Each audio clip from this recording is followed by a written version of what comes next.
John Terry came and Willian, the humbleness, to pay respect and just to say, like, I hope he's okay. Give us the biggest learnings then from life with Antonio Conte. Don't be scared to show emotion. My Premier League debut under Mauricio, he brought me and Harry Kane on. I felt like, wow, he believes in me. And then Antonio Conte comes in, and it's probably worth mentioning for people that don't know this, but he actually visited you in hospital, didn't he? He did. Strange, very strange thing. I made my England debut against his Italy side, and my last ever game was against Chelsea when he was the manager. He come, you see me, see my family, made a big impact on my family. Obviously, I was out of it, but whenever I spoke to my wife, my parents about Antonio, it was, what a man. He's just a proper man. What a guy. Didn't have to do it, but he did. Put on record as well that John Terry came, the Chelsea captain, and Willian as well. Wow. Proper men. He was the captain, and in his mind, it was the right thing to do. It was a big impact on my family, those sort of things. So teammates that came. Like, why particularly? What was it that they valued? One, because it's John Terry and he's the Chelsea captain, the England captain, what he's achieved in his career, but the humbleness to come and to pay respect and just to say, like, I hope he's okay. Simple, really simple. And Willian at the time, I actually spoke to him the other day when we played Fulham, and I always wondered why he came. Did you ask him? Not in a disrespectful way, but I can understand John, because when you're a captain, you have a responsibility to represent the club in a certain way. And my captain at the time was Michael Dawson, who is a top captain as well. But Willian came, and I spoke to him after the game. It was the first time I had this feeling for so long. I just wanted to ask him, why did you come? And I see him at the game the other day, and I went over, I shook his hand, and I just said, you come to my bed. I seen a picture. Don't remember, but I see a picture. And I said, why? And he just said, I wanted to see you as okay. And I said, thank you. I just said thanks. Had a big impact on my family. And I look back now and think, do you know what? What a top man. And he made me feel a certain way about him without knowing him. I'd competed against him. Tottenham, Chelsea, we'd competed, so much aggression, so much passion. I don't know the person. I've never met the person, but that act of kindness, I guess, it made me form an opinion. And I see him the other day, and he didn't disappoint. He's proper guy. And so now you're first team coach, working with Antonio. I'm just so interested in where you fit in the modern game of football, because there are so many conversations about aggression and get in amongst them and create fear in the dressing room, and we sit here with you having a conversation about emotional intelligence and intuition and connection and presence. Like, do you feel the game is moving in a direction that allows you to express yourself in this way? Yeah, I do I do. And I guess it's in a different format. The game is developing. Tactically, teams are getting better. There's no doubt about that. The game's getting quicker. They're becoming more athletic, more robust, more endurance. But I still believe the fundamentals of football are you have to run, you have to fight, you have to compete. It's going to be second balls, and all of these things will always be there. They'll always be there. The best teams we see are the best teams at the basics, the brilliant basics, and you can affect that. And you can affect that in any way you want. You can some groups, some dressing rooms, they might need tough love. They might need to be shouted out. They might need fear. Whereas other dressing rooms might need a different way of connecting to them. And that's probably what separates the best managers, the best coaches, understanding that. And I've been very lucky, and I'm very aware that I'm very lucky. I've been exposed to, as a player, some top managers, but to be working so closely with one now is, it's great.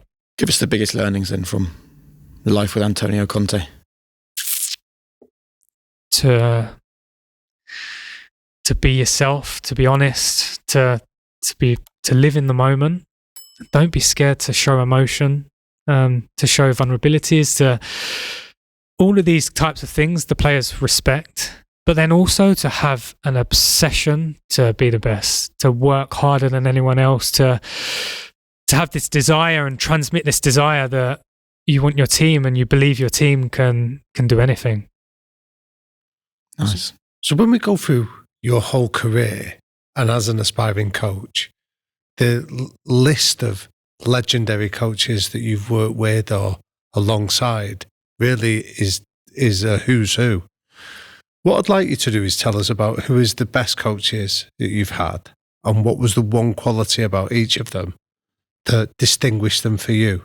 So if we start with your very... I could go through from under sevens to... I'm talking about senior level. So I'm probably going to cheat your question a little bit here, but Chris Ramsey was my youth, one of the youth team coaches, and I was physically very immature for my age, and I was quite a late developer. And the belief that I would be a top player, he always said that it'll come. Keep doing the right things. It'll come. And that just was ingrained in my mind. And then you go through like Alex Inglethorpe. He has these little golden nuggets, I guess, about like being a goal scorer. You're going to be obsessed. You're going to score so many goals. You're going to play for Tottenham. You're going to play for England. You're going to play for Tottenham. And start believing it. It's okay. Start believing that. And all of these little things, they made me feel a certain way. So my Premier League debut under Mauricio, I played in the under 21s at the time on the Monday night away at Sunderland because I was coming back for a little niggle. So at 70 minutes, the coach said, "Do you want to come off? There's a game Wednesday." I said, "No, I want to play the 90 minutes." I didn't think I was going to play. Played the 90 minutes. The next day I come in and I trained with the first team because I'd been training with them. And I had so much energy. I don't know why. It was just I had so much energy. And the following day we played Nottingham Forest at home and we were 1-0 down against a championship side with half an hour to go. And I remember he brought me on. He brought me and Harry Kane on. And the crowd were a little bit like, they were like, you heard this groan in the crowd. It was almost to say, what's going on here? But I scored to make it 1-1. Harry scored one of the goals and we won 3-1. And I felt like, wow, he believes in me. And I asked back now, like John McDermott and the coaches at the time, they speak. And he asked, how did Ryan do Monday night? This was Tuesday. How did Ryan do? And they said, yeah, his attitude was incredible. Asked him to come off at 70. He said, no, I wanted to play for 90. And he valued that so much, that desire to play, that go back to that youthfulness of, as a kid, you wouldn't want to come off at 70 minutes. Why would you want to come off at 23 years old playing a game of football? Some do. A lot of people probably would have turned around and gone, yeah, I'll come off, I'll protect myself. But that was just me. That was just the way I was. And that held a lot of weight with him. And he started me against Arsenal that Saturday, North London derby away from home in the Premier League. Yeah. And I was ready. I knew I was ready. I felt like it should have been years ago, but that moment came and there was no doubt that I was ready. The manager believed in me and it was okay, well, let's go and show what I'm all about. And so what distinguished Pochettino then for you? What is it, the one quality that stands out that you think that's why he's a top manager?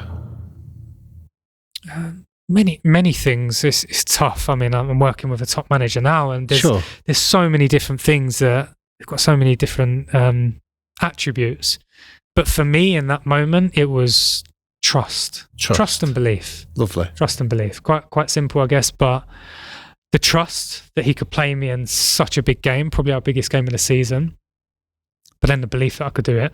Brilliant. And that gave me a sense of like, I can't let him down. Not in a fearful way. Absolutely not a fearful way. A way of, I'll do anything. I'm going to run. I'm going to do anything to prove that he was right. I trust that I'm good enough, but I don't want to play a bad game because it looks bad on him. Just a quick one to say thank you so much for watching this content on the High Performance channel. We would love it if you would subscribe. You know, most people that watch what we do don't subscribe. If you can subscribe, we can make this bigger, better, bolder than we've ever done before. So hit subscribe right now and help the High Performance podcast make a real difference to the world. See you soon.